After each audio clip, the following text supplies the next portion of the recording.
Pour le premier exercice, nous avons un arbre pondéré à compléter.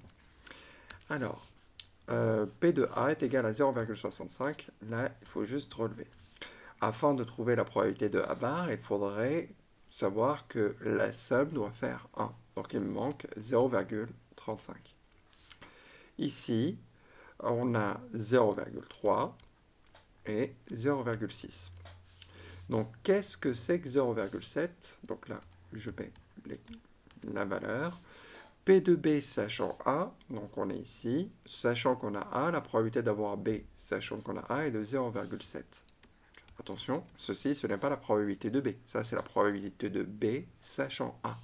La probabilité de B sachant A bar est de 0,6. Donc si je veux calculer la probabilité de A inter B, il va falloir que je fasse 0,65 fois 0,7 et on calcule. Cela nous fait 0,455. Si je veux avoir la probabilité de B sachant A bar, je vais faire la probabilité de A bar inter B. Il faudra que je fasse 0,35 fois 0,6. Donc ceci va me faire 0,21. Et afin de trouver la probabilité de B, il va falloir que j'additionne P de A inter B et P de A bar inter B. Donc je vais faire 0,455 plus 0,21. Ce qui me fait 0,665.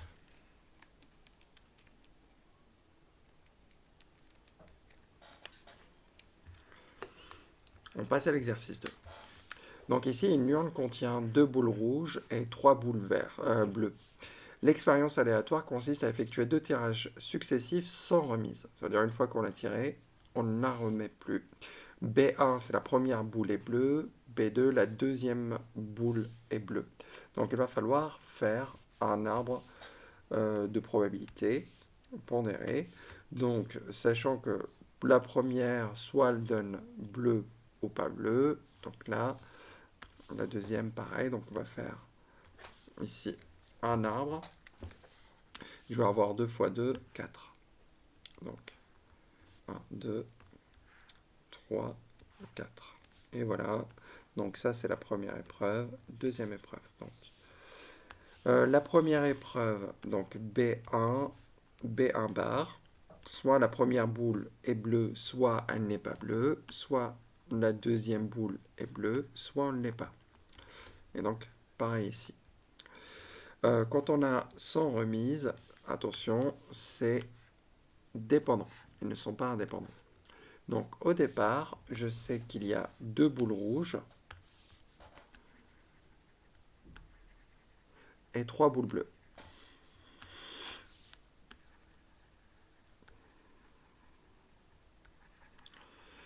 Quelle est la probabilité de tirer une boule bleue au départ? La probabilité de tirer une boule bleue, c'est 3 sur 5. 3 sur 5, ça me fait 0,6. Donc il me manque 0,4 pour aller jusqu'à 1. Ou 2 divisé par 5, ça fait 0,4.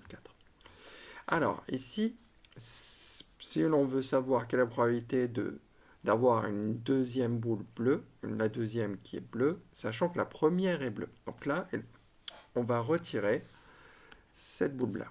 Donc on a enlevé, donc ici, la première boule est bleue, donc je l'enlève. Il me reste 4 boules, 2 sont bleues, 2 sont rouges, donc 2 divisé par 4, ça fait 0,5, 0,5, la moitié.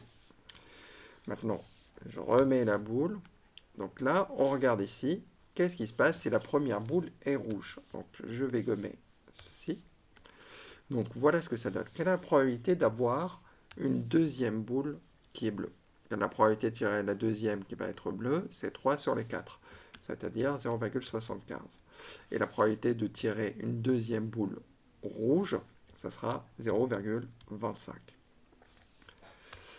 Donc ici, nous avons notre arbre. Il va falloir calculer dans un premier temps la probabilité de tirer 2 boules bleues. La probabilité de tirer 2 boules bleues, c'est la probabilité de B1 inter B2. C'est-à-dire 0,6 fois 0,5. Ce qui me fait 0,25. 3. Petit 3, la probabilité de tirer 2 boules rouges. Donc, pour la probabilité de tirer 2 boules rouges, la première est rouge et la deuxième est rouge. Donc, ça fait 0,4 fois 0,25 et ceci va me faire 0,1. 4. Quelle est la probabilité de tirer 2 boules de la même couleur? Donc là, si je veux savoir quelle est la probabilité de tirer 2 boules de la même couleur, soit les deux sont rouges, soit les deux sont bleus. Donc 0,3, 0,1. Donc on va additionner les deux. On va faire 0,3 plus 0,1. Ça me fait 0,4. Donc la probabilité de tirer 2 boules de la même couleur est de 0,4.